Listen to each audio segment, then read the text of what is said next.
On se retrouve pour une nouvelle vidéo sur Dragon Ball et aujourd'hui j'ai envie de vous faire partager 5 théories de fans complètement fumées sur l'univers de Dragon Ball. Après j'ai rien contre les théoréticiens du Dragon Ball Game, au contraire je vous kiffe les gars, mais des fois évitez de fumer la moquette du voisin car putain certaines de vos théories sont what the fuck, que ça me donne envie de dessiner avec mon caca, c'est normal? Bah non. Bref, commençons la vidéo. Goku, la pire menace de la Terre? On va attaquer direct par une théorie qui m'a toujours fait rire. Suivant certaines personnes, la Terre se porterait mieux sans Goku. Pourtant je rappelle que ce gars a quand même sauvé la Terre plus de fois que j'ai fait l'amour dans ma vie, c'est pas rien bordel. Non, plus sérieusement, Goku pour certains c'est un modèle, ou encore pour d'autres c'est une source de motivation, car au final, outre que Goku adore se battre, il a toujours combattu pour sauver la Terre, et c'est au péril de sa vie. Donc je vais donner la parole à Jean Rageux, qui va nous expliquer pourquoi selon lui, Goku est la pire menace de la Terre. Eh ben Goku n'aurait jamais dû atterrir sur Terre, parce que sans lui, Raditz, son grand frère, ne serait jamais venu le chercher.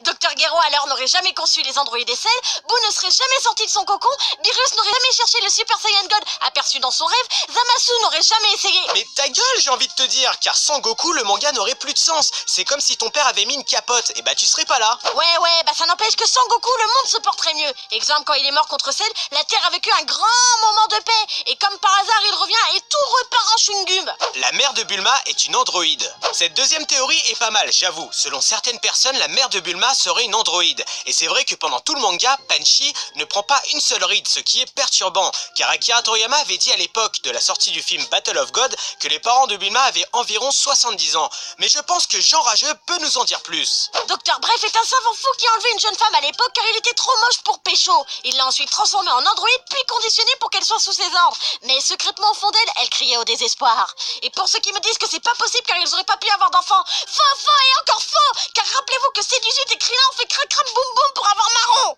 Mais c'est dégueulasse, t'es sûr pour le passage de l'enlèvement? Oui, c'est Akira Toriyama qui me l'a dit pendant qu'on mangeait des melons pannes. Gohan, traumatisé par le commando Ginyu. Étant enfant, Gohan a dû aider son père contre les forces spéciales du tyran Freezer. Je parle bien sûr du commando Ginyu, alias les Super Sentai de Dragon Ball. Et beaucoup de fans pensent qu'il a été traumatisé étant enfant par nos Power Rangers 2.0. Oui les gars, on va partir dans un gros délire là. Mais je pense que Jean le Rageux va nous dire pourquoi. Gohan a été atteint psychologiquement par cette maltraitance subie par le commando Ginyu. Adulte, il devient à ses heures perdues le grand, le sublimissime, le majestueux Great Saiyaman. Sous le costume, il reproduit des danses fidèles en mode Ginyu style, ce qui prouve son état post-traumatique. Oh putain, soit j'ai fumé trop de senzu, soit j'ai toutes les boules de cristal dans mon cul. Mais s'il vous plaît les mecs, réveillez-moi.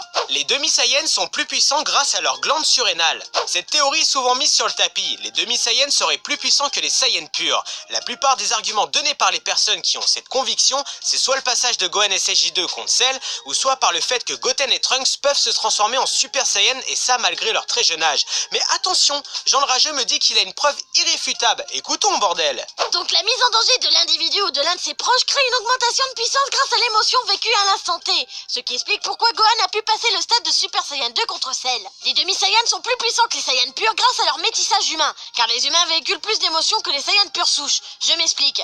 Le secret de leur puissance se trouve dans leur corps. L'anatomie humaine dispose de glandes surrénales qui entraînent certaines émotions, comme l'adrénaline ou encore l'accélération du rythme cardiaque. Bah merci Jamy, au final, c'est pas sorcier d'être un guerrier. Yamcha, le vrai père de Gohan? Là les amis, on tombe dans la théorie la plus fumée du Dragon Ball Game. Des personnes sont persuadées à 100% que Yamcha est le père biologique de Gohan. On a tous déjà vu des trolls sur les réseaux sociaux où les mecs comparent les différentes coiffures de Gohan et de Yamcha. Bon c'est bizarre, mais de là à dire qu'il est le papounet de Gohan, vous poussez les mecs. Mais encore une fois, Jean le Rageux dit tenir la vérité absolue. Tout à fait, Chichi est loin d'être une sainte, car beaucoup me diront « Mais alors pourquoi Gohan peut-il se transformer en Super Saiyan ?» Vous voulez la vérité ? Chichi a trompé Goku avec Yamcha, car celui-ci ne pensait qu'au combat. La preuve, il ne l'a jamais embrassé. Mais le truc, c'est que suite à cet adultère, Chichi tomba enceinte, et par peur de représailles, elle demanda au docteur Bref, le père de Bulma, de lui injecter de l'ADN de Goku dans son utérus. L'ADN de Saiyan a alors fusionné avec les chromosomes de Chichi et de Yamcha, et boum, voilà Gohan.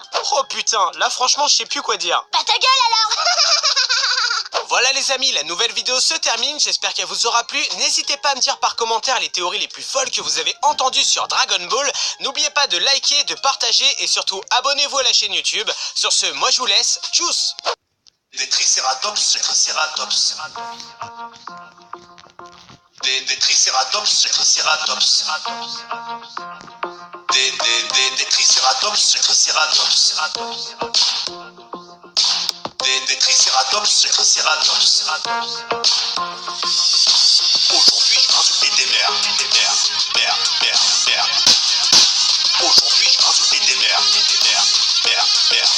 ça marche pas. Et mon compte Twitter, et mon compte Twitter. Et mon compte Twitter, et mon compte Twitter. Ça marche pas. Aujourd'hui, je vais insulter des mères.